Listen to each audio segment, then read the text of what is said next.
What up, YouTube? This is K20 Integra project part 16, and test drive did not go as planned. The slave cylinder is no good, so I can't get the car into gear. It was supposed to be yesterday, actually, but had big problems yesterday as well. I actually had to take apart everything because I thought a wire was messed up or something wasn't going right because I wasn't getting fuel to the injectors.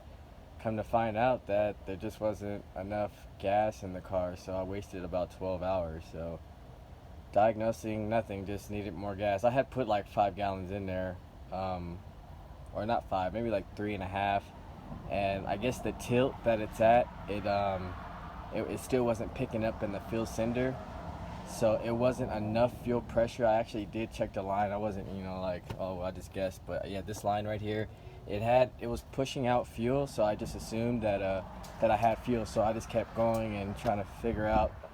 Comes to find out, I just needed more fuel pressure. So as soon as I added like another 2.5 gallons, it started right up. So back to like basics now. It's just like it kind of got more thing. I got a couple more things done though. It's still basically ready. I got the reservoir on there.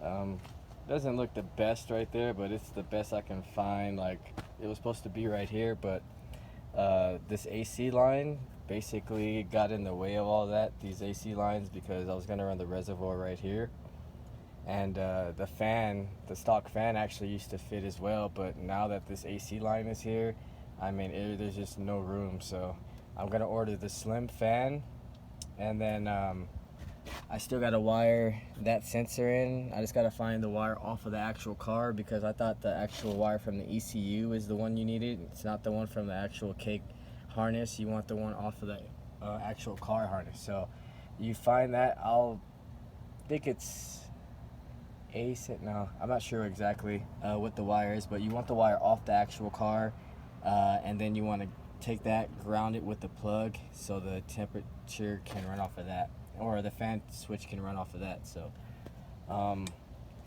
kind of go over it as well. So this is the hybrid racing power steering kit. They cost about, I think, $300 for the kit, and then the AC kit as well, which is basically the three lines that they give you to run from hybrid as well.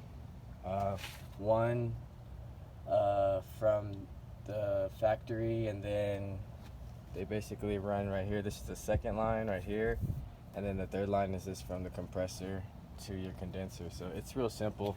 I'll be doing that last because I just ordered the slim fan, and then I'll wire that up, and then that'll be it for that. So the intake was about, I think, like 160 or something. Headers around like 200. We're running stock ECU with the immobilizer. So the immobilizer, I believe, is like 180, around there range. You could probably get them cheaper. The radiator, I am using the stock RSX. It bolts in just fine, actually, in the stock tabs and everything, so I didn't modify the tabs. This is the stock fan I'm running. Since the fan is on the opposite side, I'm running this plug to the other side, and this plug was ran from this side. That way, when the fans turn on, you couldn't just plug them right in, because it'd be plugging the opposite. You'd be plugging in the AC fan, and the fan would only turn on when the AC. So just make sure you extend that from over there. Got innovative mounts. They're the dual set, so kind of if you wanted to scoot it more forward for like space, if you're going turbo or whatever, that'd be good.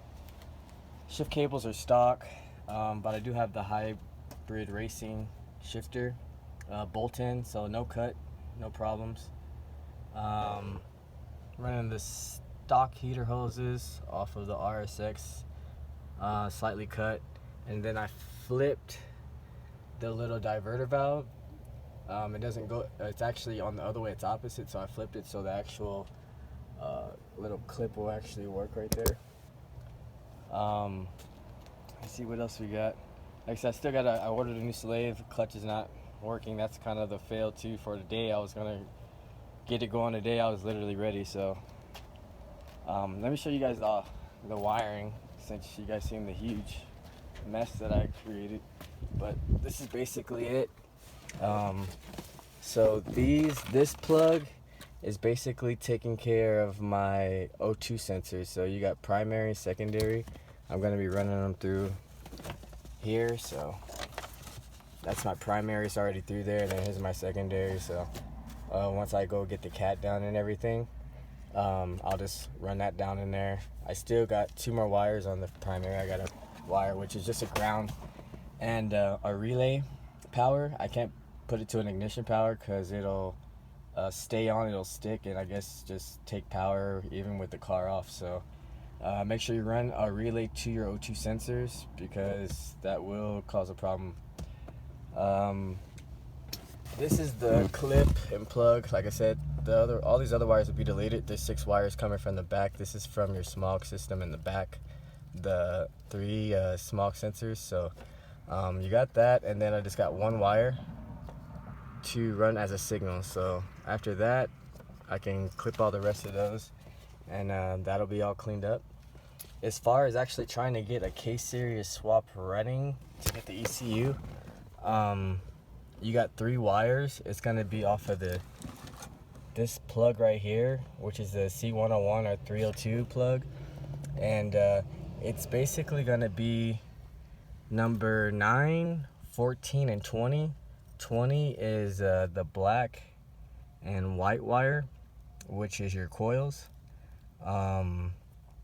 This one right here is your I believe your cam sensor power and crank or whatever, and then the other one is just power for the ECU. So these 3 right here, like I said, it's pin number 9, 14, and number 20. So those are the 3 main ones you need to power off of a main relay. You don't want to go straight power. So make sure a relay is basically consisting of a signal, a ground, and then an input power, and then an output power.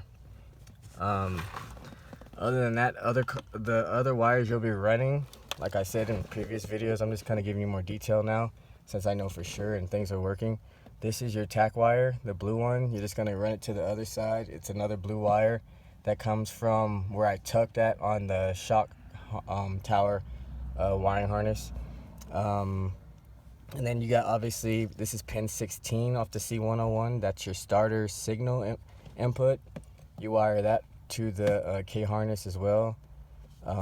This yellow and red is your oil pressure. So I have those running so far. And then check engine light is gonna be this one right here. You tap it off of the wiring harness over here that goes into the ECU. It's gonna be green and orange. I just T-tapped into that, and you get your check engine light signal. So yeah, basically I'm just dialing everything in as far as that. This will all be cleaned up and taped up once I know everything is perfect, and I don't have to worry about anything like that. This is a hybrid racing shifter. It looks very good in here, like the way it shifts. It's very smooth. Like I said, it feels like factory. Doesn't really, not factory, but it's like a little stiffer than factory. So I recommend this definitely over K-Tune. And back here, I got my fuel system. I don't know if the actual fuel gauge is gonna work, but we got the light to work at least. So hopefully when I dump some more fuel, I'll figure that out as well. So I'm gonna wrap all this up basically back here, and then like I said, tie all that up. Some people wanted to see the actual tank. Let me show you how low it is. It's pretty low.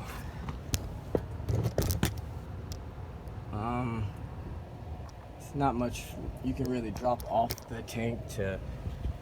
It's probably like 4 or 5 inches off the ground. So I don't know about lowering, slamming this car. Probably not the best idea, but I'll give you guys a little cranking video. Show you that it is running.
still needs to be bled a little bit. The actual idle control valve still doesn't have the radiator fluid flowing through it yet, so that's why it's doing that. But just to show you, yeah, this thing is getting there. I mean, it's taking a little bit longer just because of the little hassle I had yesterday. So now that we're back on schedule and everything, we can actually start getting this thing pretty much finished up. I was hoping to have it, like I said, by this Wednesday. I was planning to have it out the exhaust shop and going to go get it barred, but that didn't work out that way. Sometimes things just don't go perfect. So yeah, that's basically it. I mean, all I have to do now is go get a brand new slave cylinder, get my relays, and basically finish wiring all this, tighten all this up, and then we'll be ready. It's just taking a couple more days than I thought, but I mean, you know, sometimes you don't expect things like this to happen. And like I said, when I did start the car before,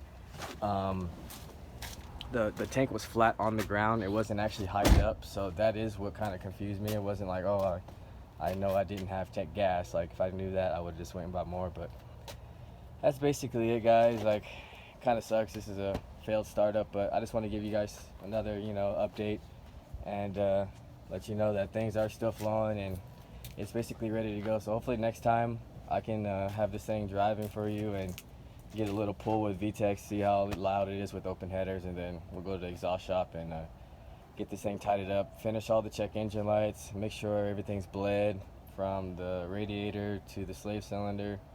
I gotta add a little bit more power steering. Power steering feels really good though. It's real smooth even with the low fluid. So yeah, everything's coming together.